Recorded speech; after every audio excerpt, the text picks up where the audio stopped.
cada dia que passa, mais a voz do coração pede passagem à razão. E cada vez que você se nega a ouvir o coração, cada vez que entra na racionalização, você se desconecta do caminho do amor e se conecta com o caminho do medo.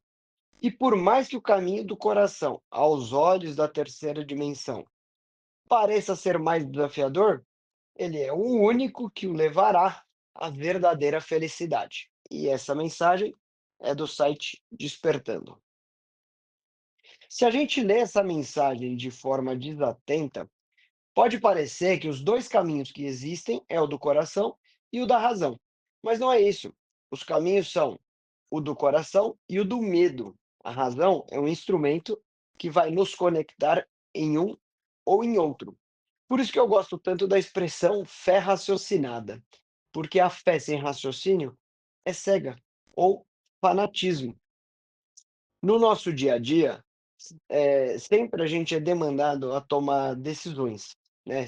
A gente sempre tem situações que demandam decisões. E é no momento de decisão que a gente opta por um caminho ou por outro. Por exemplo, um líder que só racionaliza, ele pode decidir sempre pelo caminho mais seguro, evitando riscos, mantendo processos engessados. Mas quando ele ouve o coração, ele pode dar uma chance para um colaborador que errou ou apostar em uma ideia inovadora, mesmo sem ter todas as garantias. Essa abertura pode gerar engajamento e crescimento coletivo. Outro exemplo, racionalmente mudar de carreira, cidade ou estilo de vida pode parecer arriscado, mas o coração pode mostrar que é a hora de uma virada, sim, mesmo que seja desconfortável. A felicidade está em alinhar escolhas à verdade interior, e não apenas ao que parece externamente seguro, né? Nas relações pessoais também, racionalizar demais pode levar alguém a evitar se declarar ou pedir desculpas por medo de rejeição ou orgulho. Já ouvir o coração é ter coragem de mostrar vulnerabilidade, fortalecendo os vínculos verdadeiros. O caminho do coração é um caminho que, apesar de parecer menos lógico ou até arriscado aos olhos da racionalidade, ele no fundo nos conduz à realização verdadeira. Deixar que a razão tome conta de 100% das suas decisões é uma postura que muitas vezes protege, mas também limita. É um refúgio seguro que mantém você preso naquilo que é conhecido, mas impede o crescimento. Essa mensagem não pede para a gente abandonar a razão, mas é um convite à coragem de viver pela essência. Ouvir o coração não significa desprezar a razão, mas impedir que ela seja a única bússola. Significa unir a clareza racional com a verdade interior. E um detalhe importante aqui, né? O texto fala que o caminho do coração parece desafiador aos olhos da terceira dimensão, ou seja, no plano mais material e imediato da vida. Porém, se olharmos além, é justamente esse desafio que abre portas para sentido, plenitude e felicidade duradoura. Como que é o caminho do medo? Em geral, nós temos medo de perder algo ou alguém ou de sentir dor, principalmente se for uma dor emocional. E aí, para evitar tudo isso, a gente tenta ter o controle da vida. Só nisso já tem muita coisa para comentar. Eu vou generalizar um pouco, dizendo que a maior parte dos medos tem origem na carência. Enquanto houver carência, tudo estará sendo baseado no medo. É o medo de ficar sozinho, é o medo de não pertencer, de fracassar, de não ser suficiente, de assumir responsabilidades, de perder, de ser feliz, inclusive. E muitas vezes, para evitar esse medo, nós agimos contra ou negamos a nossa essência. Deixamos de ser quem somos para tentar ser quem nós imaginamos que os outros gostariam que fôssemos. E é aí que surge o sofrimento, porque é assim que se abre mão de viver a própria verdade para viver a verdade dos outros. E isso acontece quando a gente se desconecta do coração. Nada na vida, né, é previsível, 100% matemático, calculável, mas a gente pode ter bons indícios. Quando você analisar uma situação e entender que o melhor caminho a seguir é o caminho X, mas você só não vai seguir esse caminho por medo, então a razão pode estar te sabotando. O medo é inteligência, ele é nosso amigo, mas ele serve para nos dizer o que nós precisamos fazer para seguir o caminho necessário em segurança. Serve para nos precaver e não para nos impedir. São aquelas situações que a gente pensa: ah, mas e se não der certo? Poxa, se você se preparou, fez tudo o que poderia para dar certo, acima de tudo, se a probabilidade do "e se der errado" é a mesma do "e se der certo", então não deixe de fazer por medo. Faça e se der errado, você terá aprendido mais, será mais maduro e preparado do que antes. É claro que não estamos propondo aqui de se arriscar só para enfrentar o medo, não é isso. E o contrário disso tudo é a pessoa conectada no coração, fazendo vibrar a sua essência, se tornando imune ao sofrimento, vibrando alto a sua energia, né?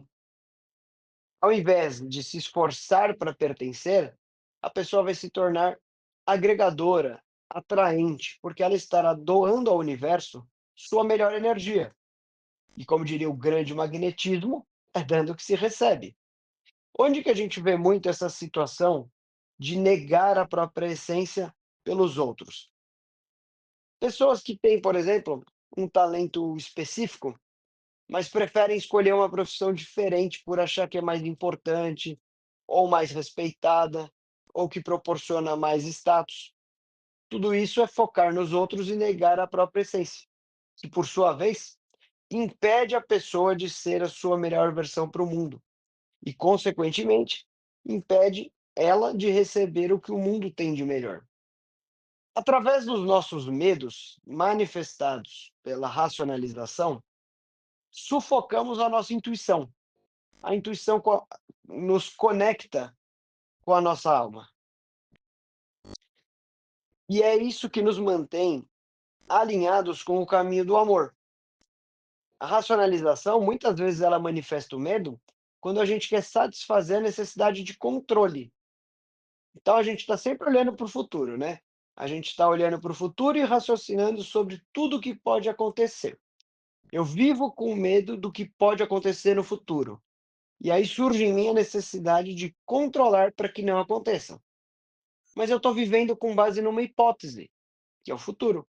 Não é isso? O futuro não é nada mais do que uma hipótese. Pode acontecer o que eu imaginei? Pode, mas pode não acontecer também. Então é só uma hipótese. E a solução que eu encontro para lidar com o medo dessa hipótese é uma ilusão, porque o controle é impossível. Tentar controlar é em vão. Enquanto a gente foca energia em algo que é em vão, a gente deixa de focar no que poderia.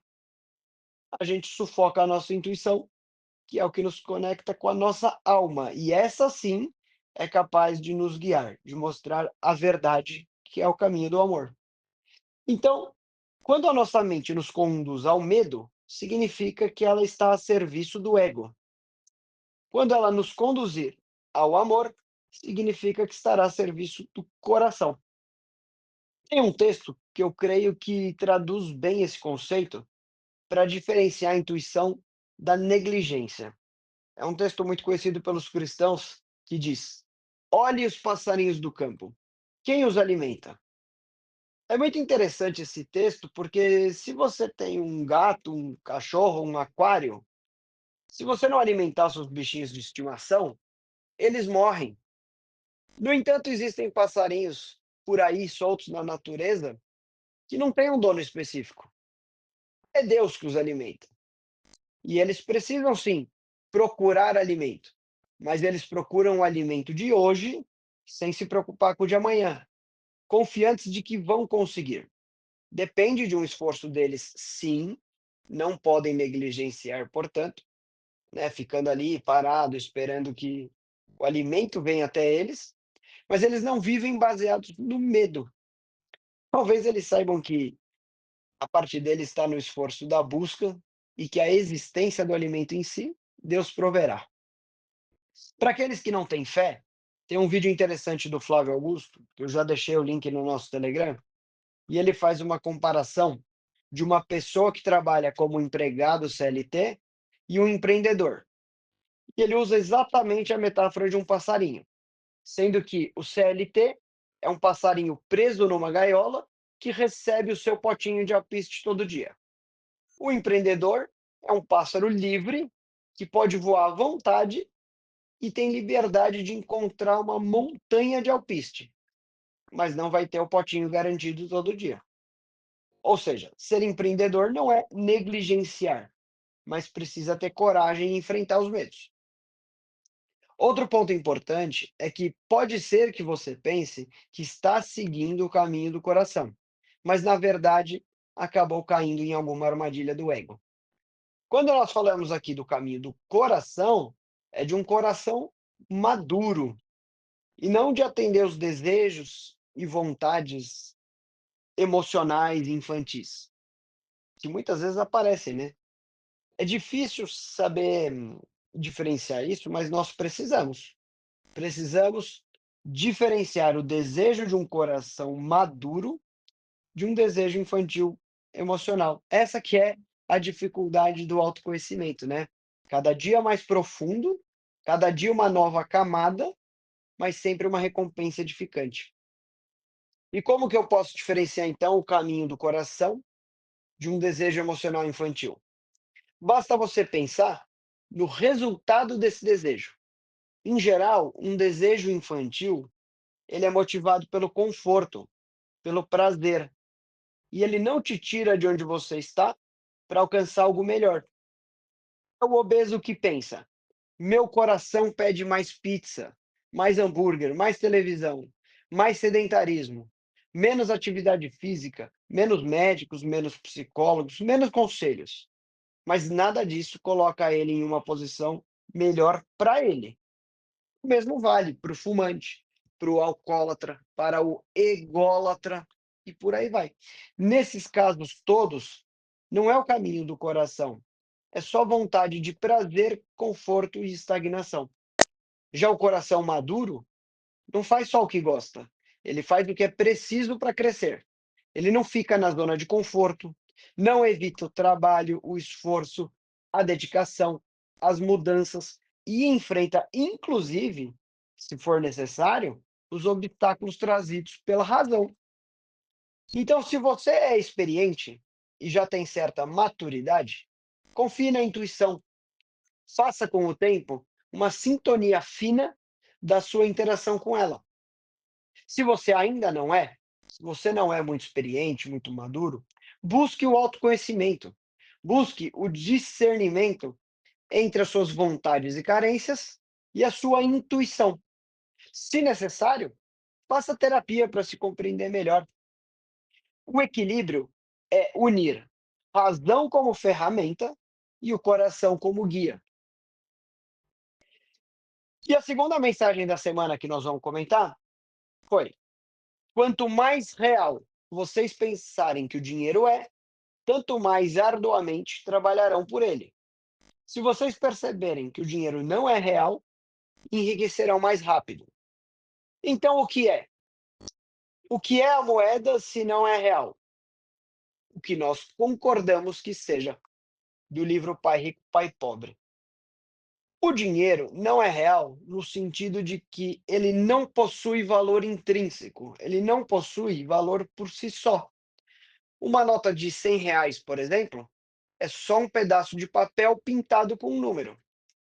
Esse pedaço de papel só passa a ter valor se todos nós combinarmos que ele tem valor e que esse valor é o que ele representa, não o valor material do qual ele foi feito. O valor de uma nota de R$ 100 não é a soma do papel, mais a tinta, mais o trabalho para confeccionar a nota. É como se todos nós tivéssemos feito um acordo de que esse papel tem valor e todos nós confiamos que ele pode ser trocado por bens e serviços. Ou seja, o dinheiro é uma convenção, um símbolo, não é algo concreto como água, terra, comida. E é pertinente essa reflexão nos dias de hoje, porque nós vimos o surgimento do Bitcoin. Eu já tinha ouvido falar há muitos e muitos anos do Bitcoin, em um treinamento que eu estava como instrutor, e uma aluna trouxe essa questão, e a gente aprende com todo mundo, né? Foi a primeira vez que eu ouvi falar no Bitcoin, mas ficou só naquela notícia. Quando ele começou a ser um pouco mais falado, mas ainda por muito poucas pessoas, eu cheguei a discutir o assunto com uma pessoa que trabalhou a vida toda em banco. E ela achava que o Bitcoin não ia dar em nada, porque era uma moeda sem lastro, enquanto as outras moedas tradicionais eram lastreadas no ouro. Essa não tinha valor nenhum. E eu justamente argumentei que se alguém aceita o Bitcoin, se eu consigo trocar por algo, então ele tem valor sim. Logo em seguida, os bancos começaram, né, lá nos Estados Unidos, começaram a comprar Bitcoin, e, enfim, deu no que deu. Ou seja, a confiança coletiva é que dá ou tira valor de qualquer objeto usado como símbolo. O dinheiro, portanto, tem valor se e enquanto todos concordamos que tem. Mas fora disso, é só papel ou um número na tela. Se a gente acreditar que o dinheiro é a própria riqueza, a gente passa a trabalhar cada vez mais por ele, como se ele fosse o objetivo final. E isso gera um ciclo, né, do que o autor chamou de a corrida dos ratos. Acordar, trabalhar, pagar contas e repetir isso todos os dias sem um propósito verdadeiro. É como se a vida inteira fosse reduzida a juntar pedacinhos de papel, esquecendo que o verdadeiro objetivo é usar essas fichas para conquistar liberdade, impacto, tempo, experiências, legado. Muitas vezes, eu já ouvi de amigos ou até em processos de coaching, alguém dizer assim, que quer mudar de emprego porque precisa ganhar mais. Ah, Caio, eu quero mudar de emprego porque eu preciso ganhar mais. Só que quando você pergunta o que é que a pessoa pretende fazer com esse a mais que ela pretende ganhar, ela não sabe responder. Então ela não tem objetivos reais, é só o dinheiro. Ou quando a pessoa fala que o salário atual não é suficiente. E aí você pergunta: "O que que você está deixando de fazer por falta de dinheiro?". Às vezes até tem uma resposta rápida do tipo: "Ah, eu não faço academia porque eu não consigo pagar". Aí você pergunta: "Quanto custa a academia?". E ela não sabe dizer. Nem foi atrás para saber. Muitas vezes, o salário atual já é sim suficiente, mas ela vive um sofrimento porque acreditou que o dinheiro é o fim e não um meio. O dinheiro é só uma ferramenta, um meio de troca. O verdadeiro valor está em criar ativos, que podem ser investimentos, negócios, propriedade intelectual. O objetivo deve ser gerar valor para outras pessoas e construir fluxos de renda. Quem vê o dinheiro como símbolo e não como algo real, começa a pensar em formas de fazê-lo trabalhar para si, ao invés de apenas trocar tempo e esforço por ele. Enquanto você acreditar que o dinheiro é riqueza em si, viverá correndo atrás dele. Mas quando compreender que ele é apenas uma convenção, um símbolo, vai aprender a usá-lo como ferramenta. E aí sim enriquecerá de verdade. O dinheiro pode ser seu patrão ou sua ferramenta. É você que escolhe. Por hoje é isso. Que você tenha uma próxima semana em que use a razão como bússola para te conduzir ao caminho do coração. Que abra mão do controle, que enfrente o desafio do autoconhecimento, que amadureça o seu coração, que transborde a sua essência e que entenda o dinheiro como meio, não como fim. Que a cada dia você esteja mais distante da corrida dos ratos, que busque mais valores que objetos, mais propósito e realização do que acúmulo vazio, e que o dinheiro trabalhe para você e não você por ele. Um forte abraço, fique com Deus, afetuosamente.